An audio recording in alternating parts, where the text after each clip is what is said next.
तर चार्वाक फिलॉसॉफी काय म्हणते, की चार्वाकचं सरळ-सरळ सिंपल अ, अ, मत आहे, व्ह्यू आहे, की फिजिकल बॉडी जी आहे ते ओन्ली रिअॅलिटी. बाकी इथं रिअॅलिटी काहीच नाही. म्हणजे परसेप्शन ज्या गोष्टीला मी टच करू शकतो, ज्या गोष्टीला आपण एक्सपिरियन्स करू शकतो, फक्त तेच ट्रुथ आहे.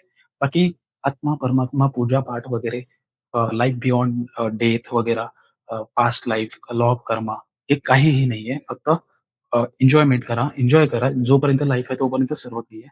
लाईफच्या नंतर काहीच नाही आणि जर सल्वेशन किंवा लिबरेशन मला मोक्ष वगैरे पाहिजे असेल थ्रू द चार्वाकच्या फिलॉसॉफी, तर चार्वाकची फिलॉसॉफी म्हणते, की फक्त जेव्हा आपली मृत्यू होईल, जेव्हा डेथ होईल, त्या डेथच्या नंतरच जे काही मोक्ष वगैरे ते आहे, तोपर्यंत काहीच नाही. सेल्फ रिअलायझेशन वगैरे असं तर काही नाहीये.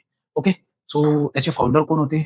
बृहस्पती हे टर्म लक्षात ठेवायची आहे. बृहस्पती नाव लक्षात ठेवायचं आहे. कारण हे exam point of view important आहे. त्याच्यानंतर मटेरियलिस्टिक फिलॉसॉफी आहे पूर्ण.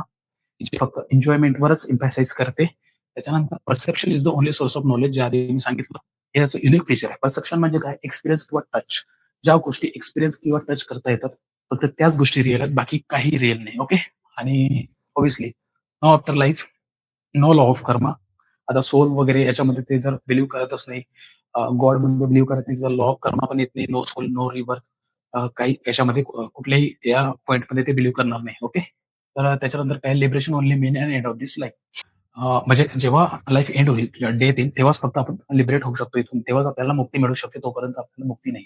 त्याच्यामुळे जोपर्यंत लाईफ आहे तोपर्यंत एन्जॉय करा, असं आपल्याला चार्वाकची फिलॉसॉफी सांगते. ओके. त्याच्यानंतर पण एक गोष्ट याच्यामध्ये विचार करण्यासारखी आहे, की हे म्हणजे एक रॅशनॅलिटीचा पॉइंट वाटतो हा, की जी फिलॉसॉफी फक्त एन्जॉयमेंटवर बेसिस करते, पण ती एका गोष्टीला मान्यता देते आणि ती म्हणजे 5 element of creation in general.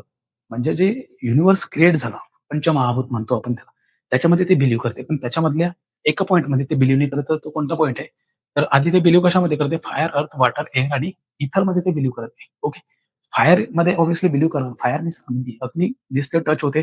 आपण जर हात टाकला तर आपल्याला पेन पण होऊ शकतो. त्याच्यामुळे ते डायरेक्ट परसेप्शन, टच एक्सपिरियन्स करू शकतो आपण फायर. त्याच्यानंतर अर्थ ऑब्व्हियसली धरती वगैरे. त्याच्यानंतर वॉटर, वॉटर ऑब्व्हियसली टच करतात ते. एअर, एअर पण फील करतात ते. ओके. पण इथर, इथर काय आहे? स्पेस आहे. तर स्पेस, आकाश.